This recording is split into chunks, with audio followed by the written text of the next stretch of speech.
So hello, kamusta? Welcome sa Next Level Podcast. Here I'm discussing about personal development, finances, investments, or kahit ano. Everything and anything that I want to share to the world. So, I'm Cian Senado nga pala, a wealth coach, life and wealth coach. And I'm also into personal development. Right? Kaya nga, gusto ko siyang i-share. And tonight, I'm discussing about things holding you back to freedom, to achieving freedom. So, alam naman natin anyone, every one of us, syempre gusto ma-achieve yung freedom nila. Gusto ma-achieve yung breakthrough sa buhay nila. Whether finances, financial freedom, work freedom, work-life balance, gusto makapag-travel, gusto makapag-breakthrough sa entertainment, sa mga passions nila. And para ma-achieve natin or para makapag-breakthrough tayo, ma-achieve natin yung freedom, nandun tayo sa loob ng comfort zone. And ang lagi nga sinasabi, step out to your comfort zone. So, pero ano nga ba yung mga comfort zones na yun, di ba? Hindi naman sinasabi kung ano yung mga comfort zones na mag-step out ka. So, basically, ito lang naman, maybe we're gonna discuss about things na nag-holding you back na maging successful ka sa mga ina-achieve mo. So, number one, siguro I think, nandun kasi yung takot, no? Number one na kalaban. Number one na kalaban ng lahat on achieving the things that they want to achieve, the things that ginugol na nila matagal na is, number one is fear. Kasi nakakatakot naman talaga. Nakakatakot present, nakakatakot mag-approach ng tao, nakakatakot to step out to your comfort zone, nakakatakot maging eye ng mga tao, nakatingin sa yung mga tao, nakakatakot. And ayun talaga, yun yung number one. Kasi for me, sabi nga, hindi ko lang maalala kung sino yung nagsabi nito, pero kapag natatakot kang gawin yung isang bagay, mas gawin mo. Gawin mo siya habang takot ka. Diba? Because doing it will make you grow, will make you learn more, and kung mag-fail ka man, at least nag-grow ka na, nag-learn ka pa, and iyon yung pwede mong pagkuhanan ng lessons, di ba? Kasi the truth of the matter is, mas marami pang maituturo sa'yo yung failures mo kesa sa success. Kasi success is combination or culmination of failures. Sunod-sunod na failures. When you fail, mas natututo ka. Kaya, doing it fear, do it fear. Gawin mo habang takot ka. Diba? Gawin mo siyang takot kasi alam mo na pwede kang mag-grow sa gagawin mo. Whether on a corporate job, whether sa passion mo, whether sa pag-take mo ng another career, gawin mo siya ng takot. Kasi alam mo, the end of the day, may matututo ka. Diba? Number two is, I think hindi naman na common to. Laziness. Tinatamad, marami taong hindi nagiging successful kasi they are being held back by laziness.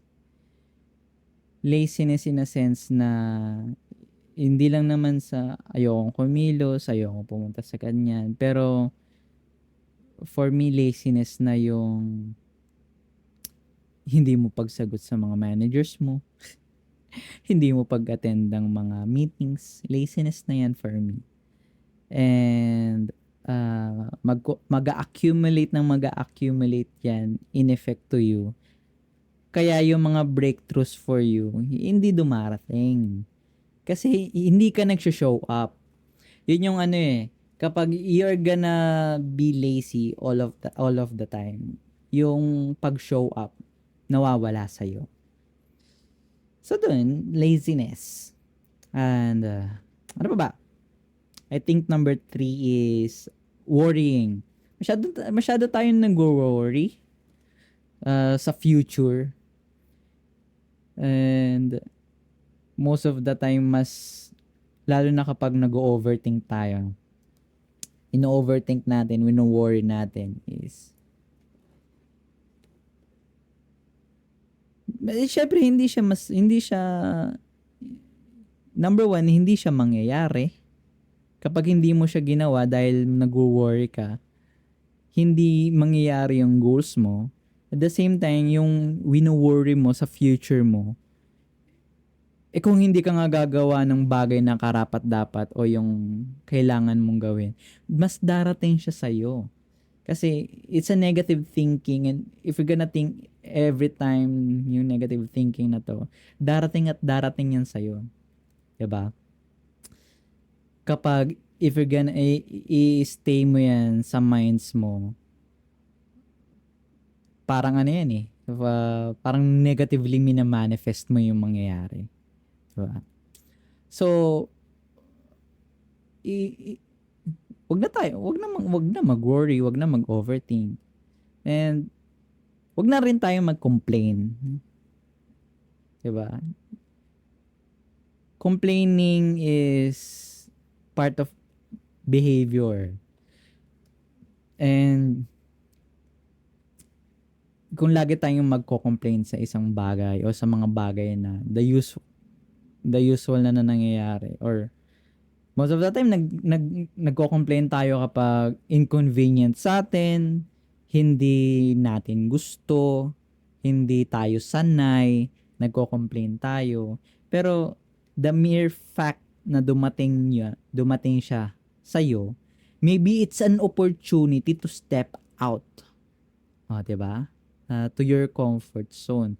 Yung darating yung ganyang bagay sa iyo, kino-complain natin, hindi siya, feeling ko hindi siya fit for me, or kino-complain mo na hindi naman yan yung nakasanayan ko eh. Ba't ko siya gagawin? Maybe binablock din natin yung sarili natin on seeing the opportunity.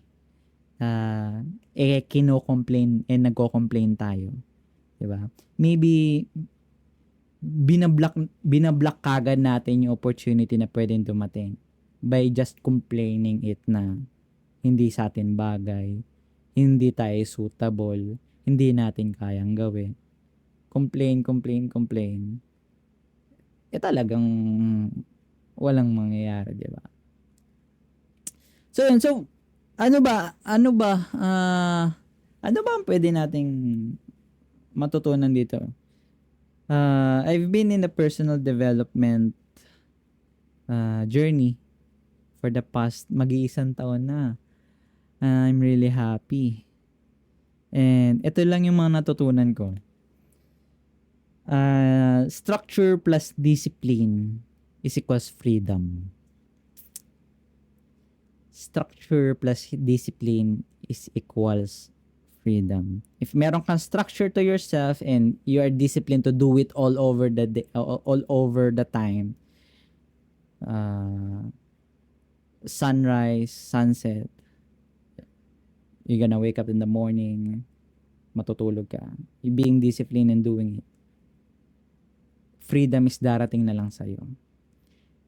But the thing is, ano ba yung structure na kailangan mong matutunan or kailangan mong gawin na kapag ginawa mo to, you are disciplined enough na ginagawa mo to is ma-achieve mo yung freedom. So for number one, syempre you need to be structured to your physicality. Syempre, lagi mong tatandaan na you are the money machine. You are the player in this life, 'di ba? This is a game of life and you are the player. And the number one na ginagamit mo sa paglalaro is syempre yung body mo. So, sino pa bang pwede mag-alaga sa body mo? Syempre, ikaw din. So, hindi naman pwede yung puyat tayo. Gagawa tayo ng isang bagay, gigising tayo. Tapos puyat naman tayo. Paano, paano tayo may energy na gagawin yung kinabukasan kung alam natin sa sarili natin, 12:00, 1:00 na tayo natutulog. Diyos ko. So, yun. You are the money machine. Alagaan mo yung sarili mo. Basically. You do you. Prioritize you. So, paano mo ba siya gagawin? Ako, I'm gonna gagawin ko example yung sarili ko. Nagigising ako 4:45 a.m. every day. 4:45 kasi may 15 minutes ako para mag-unat-unat. Mag-unat-unat, uminom ng tubig, bumalik sa kama para mag-meditate. 5 a.m. nagme-meditate ako. I'm doing silent meditation 1 hour every morning, 5 a.m. to 6 a.m. Lagi ko siyang ginagawa. Bakit ko ginagawa yung meditation? Siyempre, number one, you also need to connect with your higher, with God, diba?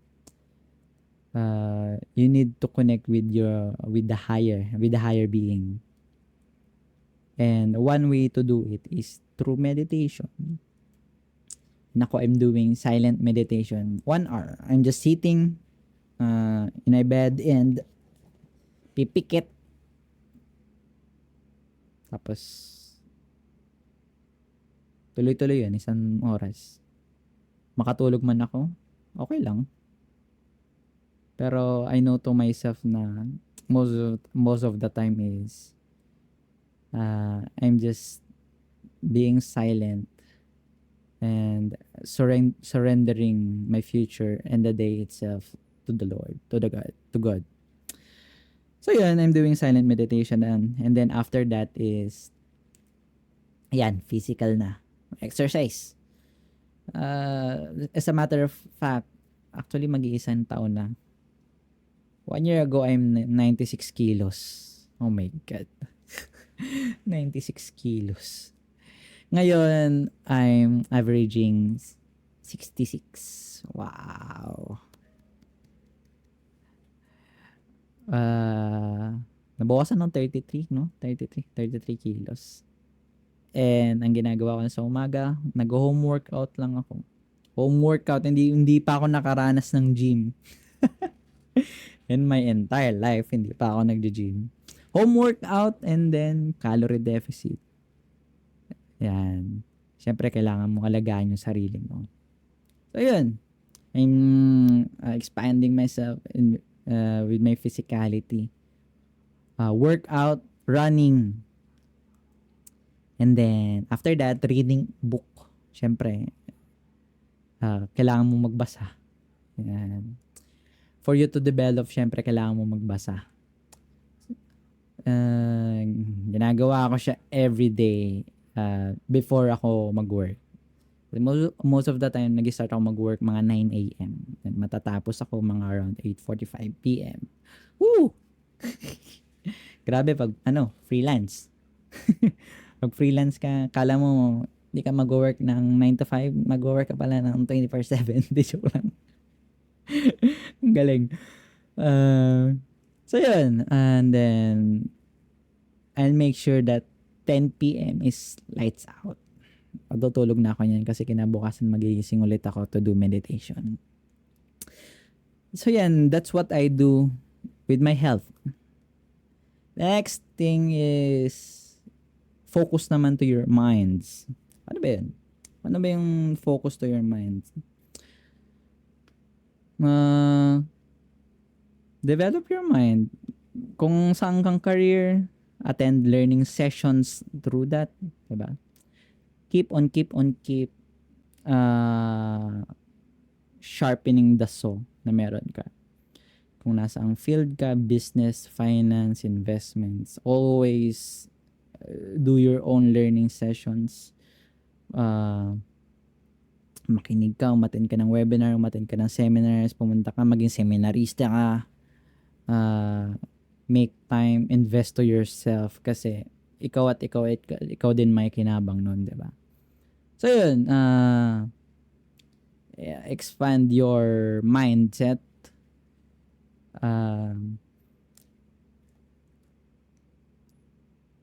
Basically, hasain mo ng hasain yung learnings mo kung nasa ang field ka man. Yan, attend ka ng regular learning, mentoring, and also in the environment, make it very suitable for you to learn.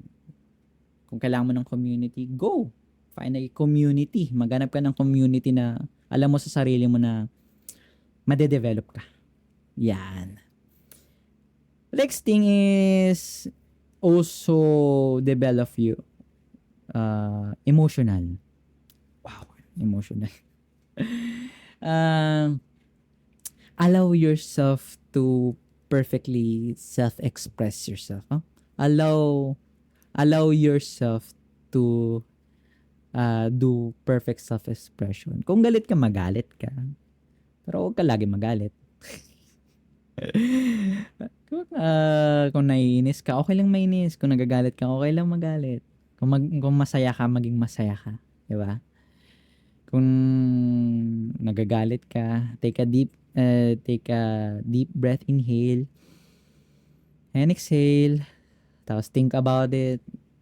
Make it 5 minutes max kung galit ka. And then after that, move on. Kasi may haharapin ka na naman na panibagong challenge. Diba? And also, clear your heart. Kasi marami nagkakasakit na dahil lang sa broken-hearted sila o dahil nasaktan sila. It can also cost your health din eh. Diba? So, make sure na you perfectly express yourself. Diba? So, yun. And at the same time, maybe this is the last, I think. Expand yourself then with your spirituality. Connect to the church. Kung anong mang beliefs and religions na meron ka. Connect to the community, to the church inside of it. Makipag talk with ka sa mga tao doon. Express yourself, be maging grateful ka. And sa mga nangyayari, sa mga dumarating sa'yo. Yun, meditate. Allow yourself, give yourself time to do meditation, to connect to the higher being, to the Lord. Do journals kung gusto mo. Attend churches. Do discipleships. Yeah. For you to have expand your spirituality, your soul. So yun. Basically that is the structure.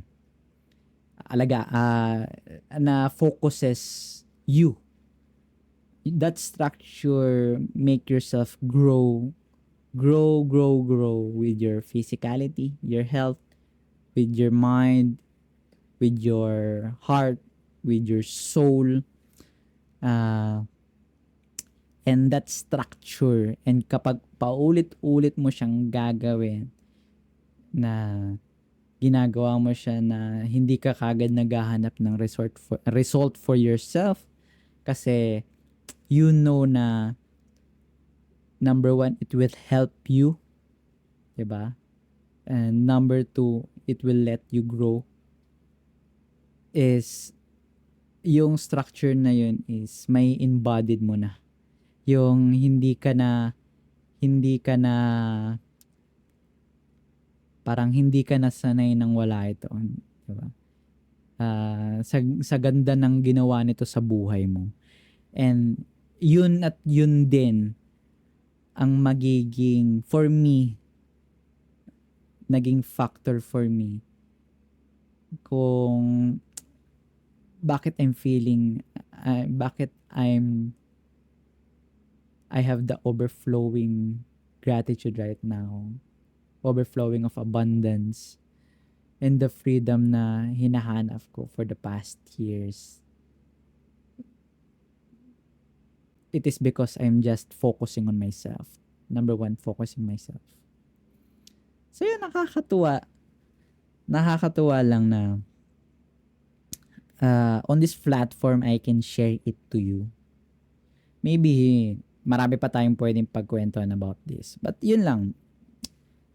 Structure plus discipline is equals to freedom. And yung structure na yun is make sure that you focused on you. Diba? Kasi kapag ginawa mo to ng ginawa, exponential na lahat yan. Exponential na yung opportunities, darating na lang yung opportunities. You're making yourself irreplaceable, lalo na sa work, kasi you're always sharpening the saw, you're always develop your mind. Lagi kang you have full of energy na pumasok sa work kasi you sleeping early, you getting up early, nakakapag-meditate ka pa. Hindi ka laging galit, di ba? And you for yourself na alam mo sa sarili mo, you are always guided by the Lord or by God. Yun yung structure na kailangan mo for you or for you to have breakthrough and for you to achieve freedom. So yun, I hope nakarelate ka dun. And I think yun lang. I think this episode, yun yung gusto ko i-share. And I hope nakarelate ka and I hope may natutunan ka. So kung may natutunan ka, pwede mo itong i-share sa stories mo. Ikaw nang bahala. And ito pala, I have a community in Facebook named Hustle District. I'm discussing about personal development there, finance, investments. Syempre dahil yun yung aking career. And itong mga sinishare ko rin to doon. So, kung gusto mo mag-join, gusto mo magkaroon ng community na you think na kailangan mo para mag-grow, maybe that community is for you. So, search mo lang sa Facebook, Hustle District. And, yun lang. So, see you sa next episode. Bye-bye.